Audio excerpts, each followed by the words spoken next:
ಜೀವಸ್ವರೂಪನಾದ ಯೇಸುವಿನ ಪರಿಶುದ್ಧ ಹೆಸರಿನಲ್ಲಿ ನಿಮ್ಮೆಲ್ಲರಿಗೂ ಸಮಗ್ರ ಸತ್ಯವೇದ ಅಧ್ಯಯನ ಕಾರ್ಯಕ್ರಮಕ್ಕೆ ಸುಸ್ವಾಗತ.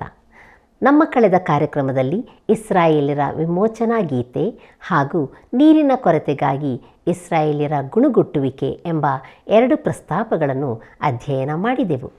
ಇಸ್ರಾಯೇಲ್ಯರು ಐಗುಪ್ತದಲ್ಲಿ ಮೊದಲ ಪಸ್ಕ ಹಬ್ಬವನ್ನು ಆಚರಿಸಿ ಅಲ್ಲಿಂದ ತ್ವರೆಯಾಗಿ ಹೊರಟರು.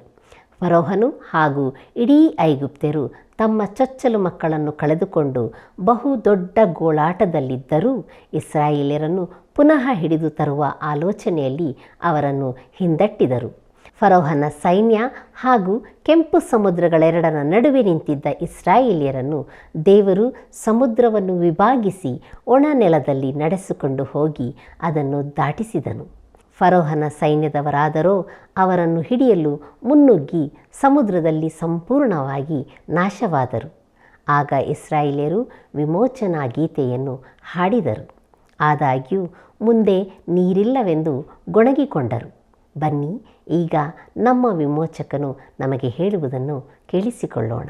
ಮನುಷ್ಯಕುಮಾರನು ಸಹ ಸೇವೆ ಮಾಡಿಸಿಕೊಳ್ಳುವುದಕ್ಕೆ ಬರಲಿಲ್ಲ, ಸೇವೆ ಮಾಡುವುದಕ್ಕೂ ಅನೇಕರನ್ನು ಬಿಡಿಸಿಕೊಳ್ಳುವುದಕ್ಕಾಗಿ ತನ್ನ ಪ್ರಾಣವನ್ನು ಈಡುಕೊಡುವುದಕ್ಕೂ ಬಂದನು ಎಂಬುದಾಗಿ ಹೇಳಿದಂಥ ನಮ್ಮ ರಕ್ಷಕನಾದ ಯೇಸು ಕ್ರಿಸ್ತನ ಅತಿ ಮಧುರವಾದ ನಾಮದಲ್ಲಿ ನಿಮ್ಮನ್ನು ವಂದಿಸುತ್ತಾ ಇಂದಿನ ಸತ್ಯವೇದ ಅಧ್ಯಯನಕ್ಕೆ ಬಹು ಪ್ರೀತಿಯಿಂದ ಸ್ವಾಗತಿಸುತ್ತೇನೆ.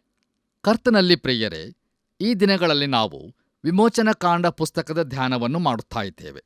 ಈ ಧ್ಯಾನಗಳ ಮೂಲಕ ನೀವು ಅನೇಕ ಆತ್ಮೀಕ ಪಾಠಗಳನ್ನು ಕಲಿತುಕೊಂಡು ಹೇರಳವಾಗಿ ಆಶೀರ್ವದಿಸಲ್ಪಟ್ಟಿದ್ದೀರೆಂದು ನಂಬಿ ತಂದೆಯಾದ ದೇವರಿಗೆ ಸ್ತುತಿಸ್ತೋತ್ರಗಳನ್ನು ಸಲ್ಲಿಸುತ್ತೇನೆ. ಇಂದು ನಾವು ವಿಮೋಚನಕಾಂಡ ಪುಸ್ತಕದ 16ನೇ ಅಧ್ಯಾಯವನ್ನು ಧ್ಯಾನ ಮಾಡಿಕೊಳ್ಳೋಣ. ಈ 16ನೇ ಅಧ್ಯಾಯದ ಮುಖ್ಯ ಪ್ರಸ್ತಾಪವು ಆಹಾರದ ಕೊರತೆಗಾಗಿ ಇಸ್ರಾಯೇಲರ ಗುಣಗಾಟ, ಮನ್ನ ಹಾಗೂ ಲಾವಕ್ಕಿಗಳನ್ನು ದೇವರು ಒದಗಿಸಿದ್ದು, ಮನ್ನದ ವಿವರಣೆ ಹಾಗೂ ಇಸ್ರಾಯೇಲರಿಗೆ ಸಬ್ಬತ್ತಿನ ವಿಧಿ ಎಂಬುದಾಗಿರುತ್ತದೆ. ಕರ್ತನಲ್ಲಿ ಪ್ರೀತಿಯ ದೇವಜನರೇ, ನಾವು ಇಸ್ರಾಯೇಲ್ ಜನಾಂಗದ ಅನುಭವಗಳನ್ನು ಧ್ಯಾನಿಸುತ್ತಾ ಇದ್ದೇವೆ. ನೋಡಿರಿ, ಅವರು ಐಗುಪ್ತವನ್ನು ಬಿಟ್ಟು ಕೆಂಪು ಸಮುದ್ರವನ್ನು ದಾಟಿ ಸೀನಾಯಿ ಬೆಟ್ಟದ ಬಳಿಗೆ ಬರುವ ತನಕ 7 ಅನುಭವಗಳನ್ನು ಹೊಂದುತ್ತಾರೆ. ಇದು ಕ್ರಿಸ್ತೀಯ ಜೀವಿತದ ಅನುಭವಕ್ಕೆ ಹೋಲಿಕೆಯಾಗಿದೆ. ಅವರು ಮೋಶೆಯ ಹಾಡನ್ನು ಹಾಡಿದರು. 3 ದಿನ ನೀರಿಲ್ಲದೆ ಇದ್ದರು. ಕಹಿ ನೀರಿನ ಸ್ಥಳವಾದ ಮಾರಾಕ್ಕೆ ಬಂದರು. ನೀರು ಫಲ ಕೊಡುವ ಮರಗಳು ಇದ್ದ ಏಲಿಮಿಗೆ ಬಂದರು. ಪ್ರಿಯರೇ, ಏಲಿಮ್ ಅಂದರೆ ನಂಬಿಗಸ್ತ ವಿಶ್ವಾಸಿಯ ಅನುಭವ. ನಮ್ಮನ್ನು ಈ ಸ್ಥಳಕ್ಕೆ ನಡೆಸುತ್ತೇನೆಂದು ದೇವರು ವಾಗ್ದಾನ ಮಾಡಿದ್ದಾನೆ. ಈಗ ನಾವು ಸೀನ್ ಅರಣ್ಯಕ್ಕೆ ಬರುತ್ತಿದ್ದೇವೆ. ಅಲ್ಲಿ ಮನ್ನ ಮತ್ತು ಲಾವಕಿ ಕೊಡಲ್ಪಟ್ಟದ್ದನ್ನು ನಾವು ನೋಡುತ್ತೇವೆ. ಕರ್ತನಲ್ಲಿ ಪ್ರಿಯರೇ, ಯೇಸು ಕ್ರಿಸ್ತನು ಜೀವದ ರೊಟ್ಟಿಯಾಗಿದ್ದಾನೆಂಬುದನ್ನು ನಾವು ಇಲ್ಲಿ ಜ್ಞಾಪಿಸಿಕೊಳ್ಳೋಣ. ನೀವೆಲ್ಲರೂ ಇಂದಿನ ಧ್ಯಾನಕ್ಕಾಗಿ ಸಿದ್ಧರಾಗಿದ್ದೀರಲ್ಲವೇ? ಹಾಗಾದರೆ ಬನ್ನಿರಿ, ನಮ್ಮ ಈ ದಿನದ ಧ್ಯಾನವನ್ನು ಆರಂಭಿಸುವ ಹಾಗೆ ದಯಮಾಡಿ ನಿಮ್ಮ ಸತ್ಯವೇದದಲ್ಲಿ ವಿಮೋಚನಕಾಂಡ ಪುಸ್ತಕ 16ನೇ ಅಧ್ಯಾಯ ಪ್ರಾರಂಭದ 3 ವಚನಗಳನ್ನು ನನ್ನೊಂದಿಗೆ ಗಮನಿಸಿರಿ. ಅಲ್ಲಿ ನಾವು ಹೀಗೆ ನೋಡುತ್ತೇವೆ: ಇಸ್ರಾಯೇಲರ ಸಮೂಹವೆಲ್ಲ ಏಲೀಮಿನಿಂದ ಹೊರಟ ಮೇಲೆ ಅವರು ಐಗುಪ್ತ ದೇಶವನ್ನು ಬಿಟ್ಟ 2ನೇ ತಿಂಗಳಿನ 15ನೇ ದಿನದಲ್ಲಿ ಏಲೀಮಿಗೂ ಸೀನಾಯಿ ಬೆಟ್ಟಕ್ಕೂ ನಡುವೆ ಇರುವ ಸೀನೆಂಬ ಅರಣ್ಯಕ್ಕೆ ಬಂದರು. ಅರಣ್ಯದಲ್ಲಿ ಇಸ್ರಾಯೇಲರ ಸಮೂಹವೆಲ್ಲ ಮೋಶೆ ಆರೋನರ ಮೇಲೆ ಗುಣುಗುಟ್ಟಿ ಅವರಿಗೆ, ಈ ಸಮೂಹವನ್ನೆಲ್ಲ ಹಸಿವೆಯಿಂದ ಸಾಯಿಸಬೇಕೆಂದು ನೀವು ಈ ಅರಣ್ಯದೊಳಕ್ಕೆ ನಮ್ಮನ್ನು ಕರಕೊಂಡು ಬಂದಿರಷ್ಟೆ. ನಾವು ಐಗುಪ್ತ ದೇಶದಲ್ಲಿದ್ದಾಗ ಯೆಹೋವನ ಕೈಯಿಂದ ಸತ್ತಿದ್ದರೆ ಎಷ್ಟೋ ಮೇಲಾಗಿತ್ತು. ಆಗ ಮಾಂಸ ಪಾತ್ರೆಗಳ ಬಳಿಯಲ್ಲೇ ಕೂತು ಹೊಟ್ಟೆ ತುಂಬ ಊಟ ಮಾಡುತ್ತಿದ್ದೇವಲ್ಲ ಎಂದು ಹೇಳಿದರು ಎಂಬುದಾಗಿ. ಕರ್ತನಲ್ಲಿ ನನ್ನ ಪ್ರೀತಿಯ ಆತ್ಮೀಯ ಬಂಧುಗಳೇ, ಇಸ್ರಾಯೇಲರು ಐಗುಪ್ತವನ್ನು ಬಿಟ್ಟು 2.5 ತಿಂಗಳು ದಾಟಿತ್ತು. ಅವರು ಕೆಂಪು ಸಮುದ್ರದ ಬಳಿ ಬಂದಾಗ ಗುಣುಗುಟ್ಟಿದರು. ಸಮುದ್ರವನ್ನು ದಾಟಿದಾಗ ಜಯಗೀತವನ್ನು ಹಾಡಿದರು. ಆದರೆ ಬಹುಬೇಗನೆ ತಿರುಗಿ ಗುಣಗುಟ್ಟಲು ತೊಡಗಿದರು. ಹೌದು, ಅವರು ಪೀಡಿಸುವವರಾಗಿದ್ದರು. ಐಗುಪ್ತದ ಗುಲಾಮತನದಿಂದ ಅವರಿಗೆ ಬಿಡುಗಡೆ ಬೇಕಾಗಿತ್ತು. ಆದರೆ ಅರಣ್ಯದೊಳಕ್ಕೆ ಬಂದಾಗ ಅವರಿಗೆ ನೀರು ಆಹಾರಗಳ ಕೊರತೆಯಾಯಿತು. ಆಗ ಅವರು ಗುಣಗುಟ್ಟತೊಡಗಿದರು. ಆಗ ಅವರು ಐಗುಪ್ತದ ಮಾಂಸ ಪಾತ್ರೆಗಳನ್ನು ನೆನೆಸಿ ಅದಕ್ಕಾಗಿ ಆಶೆಪಟ್ಟರು. ನೋಡಿರಿ ಪ್ರಿಯರೇ, ಈಗಲೂ ಸಹ ಅನೇಕರು ತಮ್ಮ ಪಾಪಗಳಿಂದ ಬಿಡುಗಡೆಗೊಂಡ ಬಳಿಕವೂ ಹಳೇ ಜೀವಿತಕ್ಕೆ ಹೋಗಲು ಆಶೆಪಡುತ್ತಾರೆ. ನಮ್ಮಲ್ಲಿ ಅನೇಕರು ಈ ಶೋಧನೆಗೆ ಒಳಗಾಗುತ್ತೇವಲ್ಲವೇ? ದಯಮಾಡಿ ಆಲೋಚಿಸಿ ನೋಡಿರಿ. ದೇವರಿಗೆ ತನ್ನ ಜನರನ್ನು ಹೊಟ್ಟೆಗಿಲ್ಲದಂತೆ ಮಾಡುವ ಮನಸ್ಸಿರಲಿಲ್ಲ. ಅವರನ್ನು ಅರಣ್ಯ ಮಾರ್ಗವಾಗಿ ನಡೆಸುವ ಯೋಜನೆ ಆತನದಾಗಿತ್ತು. ತನ್ನ ಜನರನ್ನು ತಾನು ನೋಡಿಕೊಳ್ಳುವೆನೆಂದು ಆತನು ವಾಗ್ದಾನ ಮಾಡಿದ್ದನು.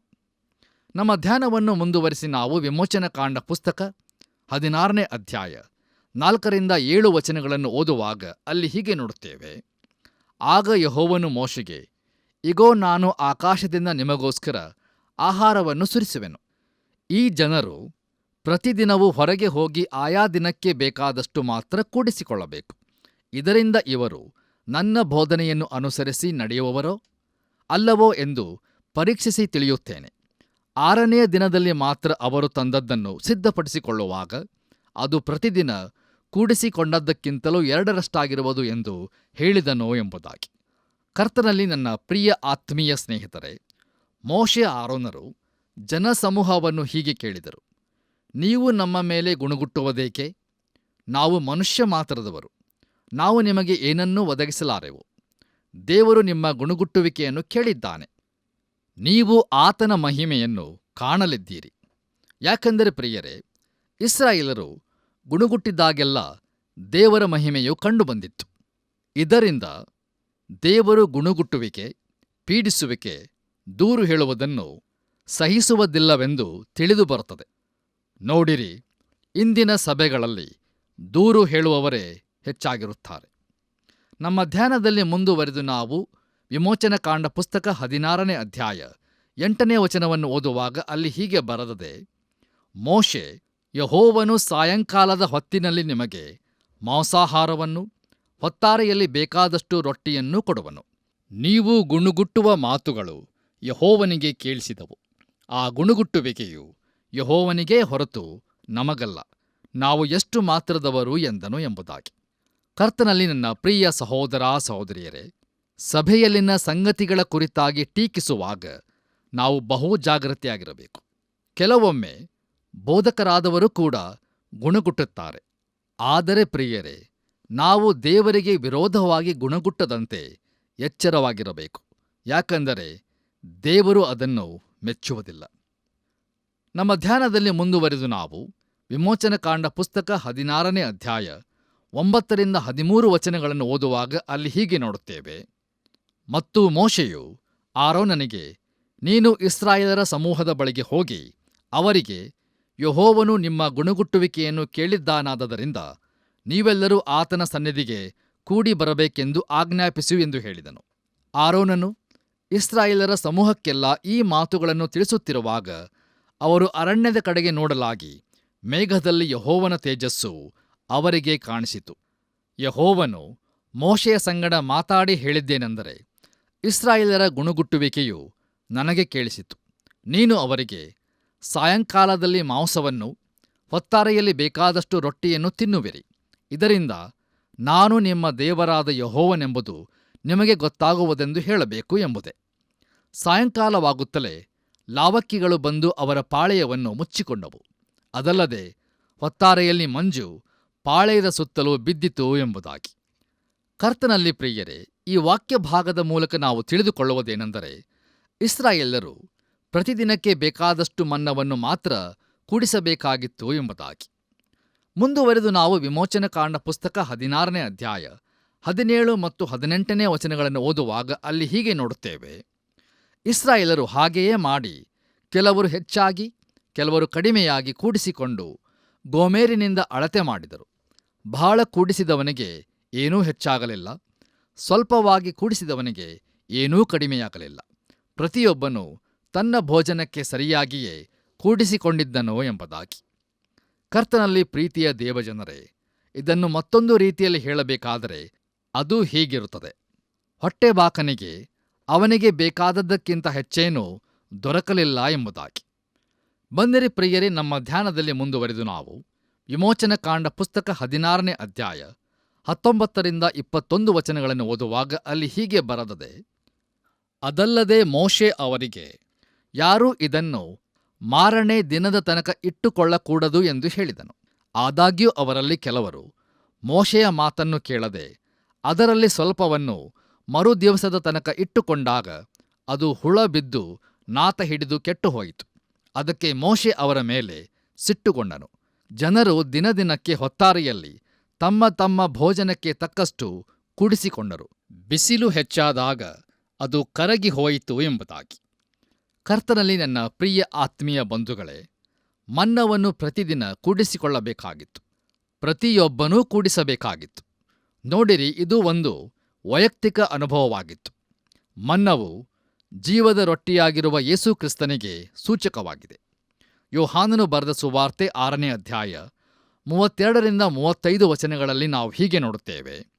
ಯೇಸು ಅವರಿಗೆ, ನಿಮಗೆ ನಿಜ ನಿಜವಾಗಿ ಹೇಳುತ್ತೇನೆ, ಮೋಶೆಯು ನಿಮಗೆ ಪರಲೋಕದಿಂದ ರೊಟ್ಟಿ ಕೊಟ್ಟವನಲ್ಲ. ನನ್ನ ತಂದೆಯು ಪರಲೋಕದಿಂದ ಬರುವ ನಿಜವಾದ ರೊಟ್ಟಿಯನ್ನು ನಿಮಗೆ ಕೊಡುತ್ತಾನೆ. ದೇವರು ಕೊಡುವ ಆ ರೊಟ್ಟಿ ಯಾವುದೆಂದರೆ ಪರಲೋಕದಿಂದ ಇಳಿದು ಬಂದು ಲೋಕಕ್ಕೆ ಜೀವವನ್ನು ಉಂಟು ಮಾಡುವಂಥದೇ ಎಂದು ಹೇಳಿದನು. ಆಗ ಅವರು, ಸ್ವಾಮಿ, ಆ ರೊಟ್ಟಿಯನ್ನು ನಮಗೆ ಯಾವಾಗಲೂ ಕೊಡು ಅನ್ನಲು ಯೇಸು ಅವರಿಗೆ, ಜೀವ ಕೊಡುವ ರೊಟ್ಟಿ ನಾನೇ. ನನ್ನ ಬಳಿಗೆ ಬರುವವನಿಗೆ ಎಂದಿಗೂ ಹಸಿವೆಯಾಗುವುದಿಲ್ಲ, ನನ್ನನ್ನು ನಂಬುವವನಿಗೆ ಎಂದಿಗೂ ನೀರಡಿಕೆಯಾಗುವುದಿಲ್ಲ ಎಂಬುದಾಗಿ. ನಮ್ಮ ಧ್ಯಾನವನ್ನು ಮುಂದುವರಿಸಿ ನಾವು ವಿಮೋಚನಕಾಂಡ ಪುಸ್ತಕ 16ನೇ ಅಧ್ಯಾಯ 22-24 ವಚನಗಳನ್ನು ಓದುವಾಗ ಅಲ್ಲಿ ಹೀಗೆ ನೋಡುತ್ತೇವೆ. 6ನೇ ದಿನ ಕೂಡಿಸಿಕೊಳ್ಳುವಲ್ಲಿ 2ರಷ್ಟು ಆಹಾರವು, ಅಂದರೆ ಒಬ್ಬೊಬ್ಬನಿಗೆ 2 ಗೋಮೇರಿನ ಮೇರೆಗೆ ದೊರೆತದ್ದರಿಂದ ಸಮೂಹದ ಅಧಿಕಾರಿಗಳೆಲ್ಲರೂ ಮೋಶೆ ಬಳಿಗೆ ಬಂದು ಈ ಸಂಗತಿಯನ್ನು ತಿಳಿಸಿದರು. ಅದಕ್ಕೆ ಅವನು, ಇದು ಯೆಹೋವನ ಹೇಳಿದ ಮಾತು. ನಾಳೆ ವಿರಾಮ ಮಾಡಿಕೊಳ್ಳತಕ್ಕ ಯೆಹೋವನ ಪರಿಶುದ್ಧ ಸಬ್ಬತ್ ದಿನವಾಗಿದೆ. ಈ ಹೊತ್ತಿಗೆ ಸುಡಬೇಕಾದದ್ದನ್ನು ಸುಟ್ಟು ಬೇಯಿಸಬೇಕಾದದ್ದನ್ನು ಬೇಯಿಸಿದ ನಂತರ ಮಿಕ್ಕದ್ದನ್ನು ನಾಳೆಯ ತನಕ ಇಟ್ಟುಕೊಳ್ಳಿರಿ ಅಂದನು. ಮೋಶೆ ಆಜ್ಞಾಪಿಸಿದಂತೆ ಅವರು ಮರುದಿನದ ತನಕ ಅದನ್ನು ಇಟ್ಟುಕೊಂಡರು. ಅದು ನಾರಲಿಲ್ಲ, ಹುಳವೂ ಬೀಳಲಿಲ್ಲ ಎಂಬುದಾಗಿ. ಕರ್ತನಲ್ಲಿ ಪ್ರಿಯರೇ, ದೇವರು ಪ್ರತಿದಿನವೂ ಒದಗಿಸುತ್ತಿದ್ದನು. ಆದರೆ ಸಬ್ಬತ್ ದಿನದ ಮುಂಚಿನ ದಿನ ಅವರು 2 ದಿನಕ್ಕೆ ಬೇಕಾಗುವಷ್ಟನ್ನು ಕೂಡಿಸಿಕೊಳ್ಳಬೇಕಾಗಿತ್ತು. ಪರಲೋಕದಿಂದ ಲೋಕಕ್ಕೆ ಇಳಿದು ಬಂದು ಜೀವವನ್ನು ಕೊಡುವ ಜೀವದ ರೊಟ್ಟಿಯಾದ ಯೇಸು ಕ್ರಿಸ್ತನಿಗೆ ಮನ್ನವು ಹೋಲಿಕೆಯಾಗಿದೆ. ಆತನೇ ನಿಜವಾದ ರೊಟ್ಟಿ. ನಮಗೆ ಜೀವವನ್ನು, ಪೋಷಣೆಯನ್ನು ಆತನೇ ಕೊಡುತ್ತಾರೆ. ಆತನ ನಾಮಕ್ಕೆ ಸ್ತೋತ್ರವಾಗಲಿ. ಧರ್ಮೋಪದೇಶ ಕಾಂಡ ಪುಸ್ತಕ 8ನೇ ಅಧ್ಯಾಯ 4ನೇ ವಚನದಲ್ಲಿ ನಾವು ನೋಡುವಂತೆ, ಇಸ್ರಾಯೇಲರು 40 ವರ್ಷ ಅರಣ್ಯದಲ್ಲಿ ಪ್ರಯಾಣಿಸುವಾಗ ಅವರ ಕಾಲುಗಳು ಬಾತು ಹೋಗಲಿಲ್ಲ. ನೋಡಿರಿ, ಸರಿಯಾದ ಆಹಾರವಿಲ್ಲದಿದ್ದರೆ ಪಾದಗಳು ಬಾತು ಹೋಗುತ್ತವೆಂದು ಒಬ್ಬ ವೈದ್ಯಕೀಯ ಸುವಾರ್ತಿಕರು ನನಗೆ ಹೇಳಿದ್ದರು. ಆದ್ದರಿಂದ ಅವರು ಅರಣ್ಯ ಪ್ರಯಾಣ ಮಾಡುತ್ತಿರುವಾಗ ಅವರ ಪಾದಗಳು ಬಾತು ಹೋಗದಿರಬೇಕಾದರೆ ಅವರು ಸೇವಿಸುತ್ತಿದ್ದ ಮನ್ನದಲ್ಲಿ ಎಲ್ಲ ಥರದ ಪೋಷಕಾಂಶಗಳು ಇದ್ದಿರಬೇಕು ಮತ್ತು ಅವರ ಎಲ್ಲ ಅಗತ್ಯತೆಯನ್ನು ಮನ್ನವು ಪೂರೈಸುತ್ತಿತ್ತು. ದೇವರಿಗೆ ಮಹಿಮೆ ಉಂಟಾಗಲಿ. ಬನ್ನಿರಿ ಪ್ರಿಯರೇ, ನಮ್ಮ ಧ್ಯಾನವನ್ನು ಮುಂದುವರಿಸಿ ನಾವು ವಿಮೋಚನಕಾಂಡ ಪುಸ್ತಕ 16ನೇ ಅಧ್ಯಾಯ 25 ಹಾಗೂ 26ನೇ ವಚನಗಳನ್ನು ಓದುವಾಗ ಅಲ್ಲಿ ಹೀಗೆ ನೋಡುತ್ತೇವೆ. ಆಗ ಮೋಶೆ ಅವರಿಗೆ, ಈ ಹೊತ್ತು ಅದನ್ನು ಊಟ ಮಾಡಿರಿ. ಈ ದಿನವು ಯೆಹೋವನ ಸಬ್ಬತ್ ದಿನವಾದುದರಿಂದ ಈ ಹೊತ್ತು ಅದು ಅಡವಿಯಲ್ಲಿ ದೊರೆಯುವುದಿಲ್ಲ. 6 ದಿವಸ ಅದನ್ನು ಕೂಡಿಸಬಹುದು. 7ನೆಯ ದಿನ ಸಬ್ಬತ್ತಾದದರಿಂದ ಅದು ದೊರೆಯುವುದೇ ಇಲ್ಲ ಎಂದು ಹೇಳಿದನು ಎಂಬುದಾಗಿ. ಕರ್ತನಲ್ಲಿ ನನ್ನ ಪ್ರಿಯ ಆತ್ಮೀಯ ಸ್ನೇಹಿತರೆ, ಇಸ್ರಾಯೇಲರಿಗೆ ಧರ್ಮಶಾಸ್ತ್ರವು ಕೊಡಲ್ಪಡುವ ಮೊದಲು ಸಬ್ಬತ್ ನಿಯಮವು ಕೊಡಲ್ಪಟ್ಟಿತು. ಮುಂದುವರಿದು ನಾವು ವಿಮೋಚನಕಾಂಡ ಪುಸ್ತಕ 16ನೇ ಅಧ್ಯಾಯ 31ನೇ ವಚನವನ್ನು ಓದುವಾಗ ಅಲ್ಲಿ ಹೀಗೆ ಬರೆದದೆ, ಇಸ್ರಾಯೇಲರು ಆ ಆಹಾರಕ್ಕೆ ಮನ್ನಾ ಎಂದು ಹೆಸರಿಟ್ಟರು. ಅದು ಬಿಳಿ ಕೊತ್ತುಂಬರಿ ಕಾಳಿನಂತಿದ್ದು ರುಚಿಯಲ್ಲಿ ಜೇನುತುಪ್ಪ ಕಲಸಿದ ದೋಸೆಗಳ ಹಾಗಿತ್ತು ಎಂಬುದಾಗಿ. ಕರ್ತನಲ್ಲಿ ನನ್ನ ಪ್ರಿಯ ದೇವಜನರೇ, ಮನ್ನವನ್ನು ನಾವು ಹೇಗೆ ವಿವರಿಸಬಹುದು? ಅದು ಕಷ್ಟಕರವಾದಂಥ ಕೆಲಸ. ಅದು ಅವರಿಗೆ ಬೇಕಾದ ಎಲ್ಲ ಪೋಷಕಾಂಶಗಳನ್ನು ಹೊಂದಿದ್ದು ಅದ್ಭುತವಾದಂಥ ಆಹಾರವಾಗಿತ್ತು. ಅದು ಪ್ರತಿಯೊಬ್ಬರೂ ಆಶೆ ಪಡುವಂತಹ ರುಚಿಯಿಂದ ಕೂಡಿದ್ದಿರಬಹುದು. ಅದು ಬಹು ಆಕರ್ಷಕ ಆಹಾರವಾಗಿತ್ತು. ಆದರೆ ಕೆಲವರು ಅದರ ಕುರಿತೂ ಸಹ ಗುಣಗುಟ್ಟತೊಡಗಿದರು. ಅರಣ್ಯಕಾಂಡ ಪುಸ್ತಕ 11ನೇ ಅಧ್ಯಾಯ 4 ಮತ್ತು 5ನೇ ವಚನಗಳಲ್ಲಿ ನಾವು ಹೀಗೆ ನೋಡುತ್ತೇವೆ. ಅವರ ಮಧ್ಯದಲ್ಲಿದ್ದ ಇತರ ಜನರು ಮಾಂಸವನ್ನು ಆಶಿಸಿದರು. ಇಸ್ರಾಯೇಲರು ಕೂಡ ತಿರುಗಿ ಅತ್ತುಕೊಂಡು, ಮಾಂಸವು ನಮಗೆ ಹೇಗೆ ಲಭಿಸೀತು? ಐಗುಪ್ತ ದೇಶದಲ್ಲಿ ನಾವು ಬಿಟ್ಟಿಯಾಗಿ ತಿನ್ನುತ್ತಿದ್ದ ಮೀನು, ಸವತೆಕಾಯಿ, ಕರ್ಬೂಜು, ಉಳ್ಳಿಗಡ್ಡೆ, ನೀರುಳ್ಳಿ, ಬೆಳ್ಳುಳ್ಳಿ ಇವು ನೆನಪಿಗೆ ಬರುತ್ತವಲ್ಲ ಎಂಬುದಾಗಿ. ಕರ್ತನಲ್ಲಿ ಪ್ರಿಯರೇ, ಈ ಅನ್ಯ ಜನರಿಗೆ ಐಗುಪ್ತದಿಂದ ಹೊರಗೆ ಅರಣ್ಯದಲ್ಲಿ ಈ ವಸ್ತುಗಳೆಲ್ಲ ಸಿಗುತ್ತಿರಲಿಲ್ಲ. ಅವರು ಹೇಳಿದ ಆಹಾರ ವಸ್ತುಗಳು ನೆಲದ ಮೇಲೆ ಇಲ್ಲವೇ ಭೂಮಿಯೊಳಗೆ ಬೆಳೆಯುವಂಥವುಗಳು. ಅವು ಸಾಂಬಾರ ವಸ್ತುಗಳಾಗಿದ್ದು ಅವುಗಳಲ್ಲಿ ಹೆಚ್ಚಿನ ಪ್ರಯೋಜನವಾಗಲಿಕ್ಕಿಲ್ಲ. ದಿನಕ್ಕೊಂದು ಸೇಬು ವೈದ್ಯರನ್ನು ದೂರವಿಡುತ್ತದೆ ಎಂಬ ಮಾತಿದೆ. ಆದರೆ ದಿನಕ್ಕೊಂದು ಈರುಳ್ಳಿ ಎಲ್ಲರನ್ನೂ ದೂರವಿಡುತ್ತದೆ. ನೋಡಿರಿ, ಈ ವಸ್ತುಗಳನ್ನು ಲೋಕದ ಜನರು ತಿನ್ನುತ್ತಾರೆ, ಆದರೆ ಅವುಗಳಿಂದ ಅವರಿಗೆ ತೃಪ್ತಿ ಸಿಗುವುದಿಲ್ಲ. ಯಾಕಂದರೆ ಅವು ಕೇವಲ ಸಾಂಬಾರ ವಸ್ತುಗಳು ಮಾತ್ರ. ಅನ್ಯರಾಗಿದ್ದವರು ತಾವು ಐಗುಪ್ತ ದೇಶದಲ್ಲಿದ್ದಾಗ ಇವುಗಳನ್ನು ತಿನ್ನುತ್ತಿದ್ದುದರ ನೆನಪಿನಿಂದ ಅದಕ್ಕಾಗಿ ಆಶೆಪಟ್ಟರು. ಅರಣ್ಯಕಾಂಡ ಪುಸ್ತಕ 11ನೇ ಅಧ್ಯಾಯ 6ನೇ ವಚನದಲ್ಲಿ ನಾವು ಹೀಗೆ ನೋಡುತ್ತೇವೆ. ಇಲ್ಲಿಯಾದರೋ ನಮ್ಮ ಜೀವ ಬತ್ತಿ ಹೋಯಿತು, ಈ ಮನ್ನವೇ ಹೊರತು ನಮಗೆ ಇನ್ನೇನೂ ಸಿಕ್ಕಲಿಲ್ಲ ಅಂದುಕೊಳ್ಳುತ್ತಿದ್ದರು. ಮುಂದುವರೆದು ನಾವು 7ನೇ ವಚನವನ್ನು ಓದುವಾಗ ಅಲ್ಲಿ ಹೀಗೆ ಬರೆದದೆ, ಆ ಮನ್ನವು ಕೊತ್ತಂಬರಿ ಕಾಳಿನಂತಿದ್ದು ಬದೋಲಖ ಧೂಪದಂತೆ ಕಾಣಿಸಿತು ಎಂಬುದಾಗಿ. ಪ್ರಿಯರೇ, ದಯಮಾಡಿ ಗಮನಿಸಿರಿ.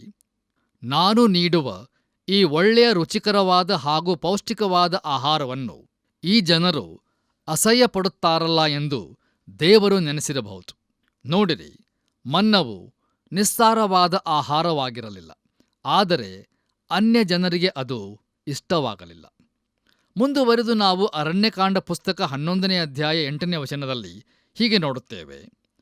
ಜನರು ತಿರುಗಾಡುತ್ತಾ ಅದನ್ನು ಕೂಡಿಸಿಕೊಂಡು ಬೀಸುವ ಕಲ್ಲುಗಳಿಂದ ಬೀಸಿ, ಇಲ್ಲವೇ ಒರಳಲ್ಲಿ ಕುಟ್ಟಿ, ಪಾತ್ರೆಗಳಲ್ಲಿ ಬೇಯಿಸಿ ರೊಟ್ಟಿಗಳನ್ನು ಮಾಡಿಕೊಂಡರು. ಅದರ ರುಚಿ ಎಣ್ಣೆ ಬೆರೆಸಿ ಮಾಡಿದ ಭಕ್ಷ್ಯಗಳಂತಿತ್ತು ಎಂಬುದಾಗಿ. ಕರ್ತನಲ್ಲಿ ಪ್ರಿಯರೇ, ಮನ್ನವನ್ನು ಅನೇಕ ವಿಧವಾಗಿ ಸೇವಿಸಬಹುದಿತ್ತು. ಅದನ್ನು ಬೀಸಿ, ಒರಳಲ್ಲಿ ಕುಟ್ಟಿ, ಪಾತ್ರೆಗಳಲ್ಲಿ ಬೇಯಿಸಿ, ಹೀಗೆ ವಿಧ ವಿಧವಾದ ಆಹಾರವನ್ನು ತಯಾರು ಮಾಡಬಹುದಿತ್ತು. ಆದರೆ ದೇವರ ಈ ಪರಲೋಕದ ಆಹಾರವನ್ನು ಅವರು ಅಸಹ್ಯಪಟ್ಟು ತಿನ್ನುವುದಕ್ಕೆ ಗುಣಗುಟ್ಟಿದರು. ಮನ್ನವನ್ನು ತಿಂದು ತಿಂದು ಅವರಿಗೆ ಬೇಸರವಾಯಿತು. ಅವರು ಐಗುಪ್ತ ದೇಶದ ಮಾಂಸಾಹಾರಕ್ಕಾಗಿ ಆಶೆಪಟ್ಟು ತಾವು ಬಿಡುಗಡೆ ಹೊಂದದೇ ಇದ್ದ ಅದೇ ಹಿಂದಿನ ಸ್ಥಿತಿಗೆ ಹೋಗುವುದಕ್ಕೆ ಬಯಸಿದರು. ಕರ್ತನಲ್ಲಿ ನನ್ನ ಪ್ರಿಯ ಸಹೋದರ ಸಹೋದರಿಯರೇ, ರಕ್ಷಣೆಯನ್ನು ಹೊಂದಿದವರಲ್ಲಿ ಅನೇಕರು ಸಹ ಹೀಗೇ ಇರುತ್ತಾರೆ. ಆಗಾಗ ಒಮ್ಮೊಮ್ಮೆ ಅವರು ಐಗುಪ್ತದ ನೀರುಳ್ಳಿ, ಸೌತೆ ಹಾಗೂ ಬೆಳ್ಳುಳ್ಳಿಗಳ ಕಡೆಗೆ ತಿರುಗಿಕೊಳ್ಳುತ್ತಾರೆ. ಪ್ರಿಯರೇ, ಇಂದು ನಾವು ನಮ್ಮ ಹಳೇ ಜೀವಿತವನ್ನು ಸಂಪೂರ್ಣವಾಗಿ ಬಿಟ್ಟು ಹಾಕಬೇಕಾದಂಥ ಅಗತ್ಯವಿದೆ. ನೋಡಿರಿ, ನಾವು ಇನ್ನೂ ಲೋಕದವರಂತೆ ಐಗುಪ್ತದ ಸಂಗತಿಗಳಲ್ಲಿ ಜೀವಿಸುತ್ತಾ ಇದ್ದು ದೇವರ ಸೇವೆಯನ್ನು ಮಾಡಲು ಸಾಧ್ಯವಿಲ್ಲ. ನಾವು ಐಗುಪ್ತದಿಂದ ಪೂರ್ತಿಯಾಗಿ ಬೇರೆಯಾಗಬೇಕಾಗಿದೆ ಮತ್ತು ಪರಲೋಕದಿಂದ ಬಂದ ನಿಜ ಮನ್ನವಾದ ಯೇಸುಕ್ರಿಸ್ತನಲ್ಲಿ ನಾವು ಜೀವಿಸಬೇಕಾಗಿದೆ. ದಯಮಾಡಿ ಆಲೋಚಿಸಿ ನೋಡಿರಿ. ಬನ್ನಿರಿ ಪ್ರಿಯರೇ, ನಮ್ಮ ಧ್ಯಾನವನ್ನು ಮುಂದುವರಿಸಿ ನಾವು ವಿಮೋಚನಕಾಂಡ ಪುಸ್ತಕ 16ನೇ ಅಧ್ಯಾಯ 32 ಹಾಗೂ 33ನೇ ವಚನಗಳನ್ನು ಓದುವಾಗ ಅಲ್ಲಿ ಹೀಗೆ ನೋಡುತ್ತೇವೆ. ಮೋಶೆಯು ಜನರಿಗೆ, ಯೆಹೋವನು ಇದರ ವಿಷಯದಲ್ಲಿ ಆಜ್ಞಾಪಿಸಿದ್ದೇನೆಂದರೆ, ನಾನು ಐಗುಪ್ತ ದೇಶದಿಂದ ನಿಮ್ಮನ್ನು ಹೊರಗೆ ಬರಮಾಡಿದಾಗ ಅರಣ್ಯದಲ್ಲಿ ತಿನ್ನುವುದಕ್ಕೆ ಕೊಟ್ಟ ಆಹಾರವನ್ನು ನಿಮ್ಮ ಸಂತಾನದವರು ನೋಡುವ ಹಾಗೆ ಅವರಿಗೋಸ್ಕರ ನೀವು ಒಂದು ಗೋಮೇರ್ ತುಂಬಾ ಮನ್ನವನ್ನು ಇಟ್ಟುಕೊಳ್ಳಬೇಕು ಎಂದು ಹೇಳಿದನು. ಆದ ಕಾರಣ ಮೋಶೆಯು ಆರೋನನಿಗೆ, ನೀನು ಒಂದು ಪಾತ್ರೆಯನ್ನು ತೆಗೆದುಕೊಂಡು ಅದರಲ್ಲಿ 1 ಗೋಮೇರಿನಷ್ಟು ಮನ್ನವನ್ನು ಹಾಕಿ ನಿಮ್ಮ ಸಂತತಿಯವರು ನೋಡುವುದಕ್ಕೋಸ್ಕರ ಅದನ್ನು ಯೆಹೋವನ ಸನ್ನಿಧಿಯಲ್ಲಿ ಇಡು ಎಂದು ಹೇಳಿದನು ಎಂಬುದಾಗಿ. ಕರ್ತನಲ್ಲಿ ನನ್ನ ಪ್ರಿಯ ದೇವಜನರೇ, 1 ಪಾತ್ರೆ ಮನ್ನವನ್ನು ಗುಡಾರದಲ್ಲಿ ಇಡಲಾಯಿತು. ವಿಮೋಚನಕಾಂಡ ಪುಸ್ತಕದ ಕೊನೆಯ ಭಾಗದಲ್ಲಿ ಇದರ ಕುರಿತಾಗಿ ನಾವು ವಿವರವಾಗಿ ಧ್ಯಾನಿಸಲಿದ್ದೇವೆ.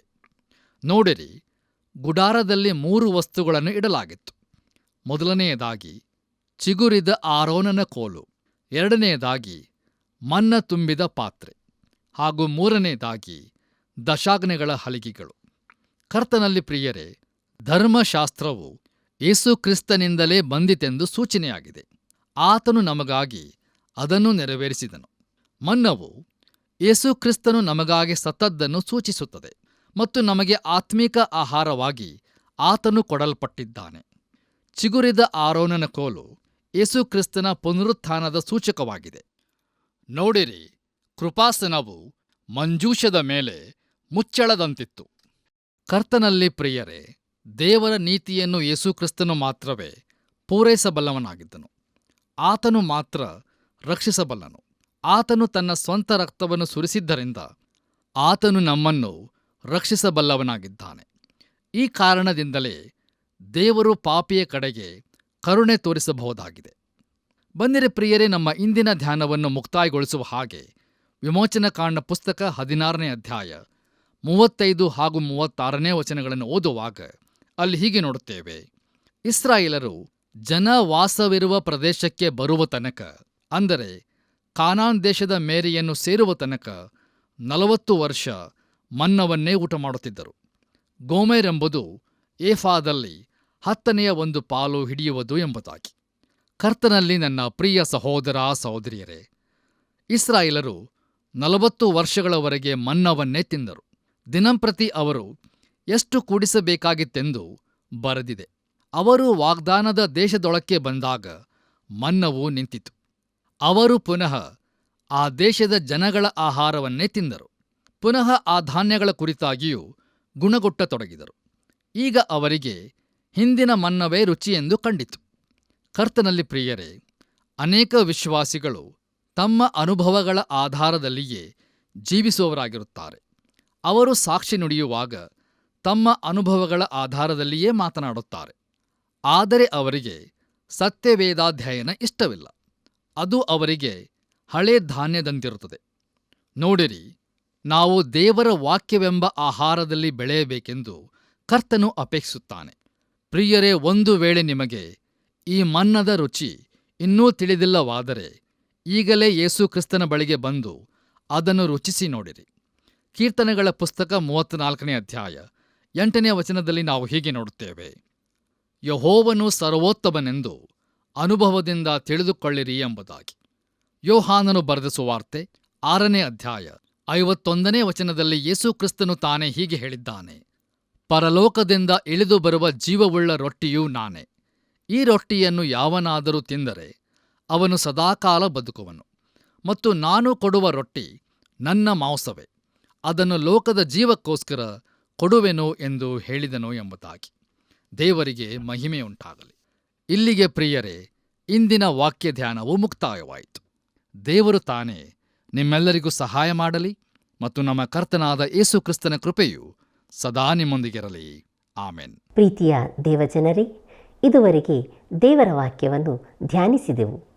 ಕೆಂಪು ಸಮುದ್ರದಿಂದ 3 ದಿವಸಗಳ ಕಾಲ ಪ್ರಯಾಣ ಮಾಡಿದ ಇಸ್ರಾಯೇಲ್ಯರು ಕುಡಿಯಲು ನೀರಿಲ್ಲ ಎಂದು ಗೊಣಗಿಕೊಂಡರು. ಮಾರಾ ಎಂಬ ಸ್ಥಳದಲ್ಲಿ ಸಿಕ್ಕಿದ ನೀರು ಕಹಿಯಾಗಿತ್ತು. ಇದರಿಂದ ಪುನಃ ಇಸ್ರಾಯೇಲ್ಯರು ಗೊಣಗಿದರು. ಆಗ ಕರ್ತನ ಮಾತಿನಂತೆ ಒಂದು ಗಿಡವನ್ನು ಅದರಲ್ಲಿ ಹಾಕಿದಾಗ ಆ ನೀರು ಸಿಹಿಯಾಯಿತು. ಆಗ ಕರ್ತನು ಇಸ್ರಾಯೇಲ್ಯರು ಆತನಿಗೆ ವಿಧೇಯರಾಗುವುದಾದರೆ ತಾನೇ ಅವರ ಆರೋಗ್ಯದಾಯಕನಾಗಿರುವೆನು ಎಂದು ವಾಗ್ದಾನ ಮಾಡಿದನು. ಯೆಹೋವ ರಾಫಾ ದೇವರು ಕೇವಲ ನಮ್ಮೆಲ್ಲರ ಶರೀರ ಮಾತ್ರವಲ್ಲದೆ ಅದರೊಂದಿಗೆ ನಮ್ಮ ಆತ್ಮ ಪ್ರಾಣಗಳಿಗೂ ಸಹ ಆರೋಗ್ಯದಾಯಕನಾಗಿದ್ದಾನೆ. ಕರ್ತನ ಕೃಪೆಯು ಯಾವಾಗಲೂ ನಿಮ್ಮೆಲ್ಲರೊಂದಿಗೆ ಇರಲಿ.